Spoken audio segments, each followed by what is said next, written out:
Ó, a parte mais top do negócio. Vídeo 3, galera. Como funciona o chapéu canhão e a lareira. Ó, agora ela pegou só o fogo. Lá em cima não vai ter. Ó, lá, ó. Não vai ter fumaça.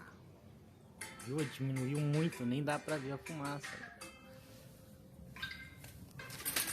E só calor. Isso que eu falo, ó. Por isso tem que ser madeirinha fina, tá? Que eu digo assim, umas riquinhas cortadas.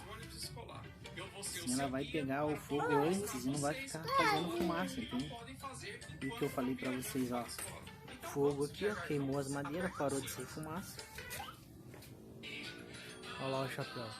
Também, bem menos. Nossa, mano, bem menos. Só o calor mesmo.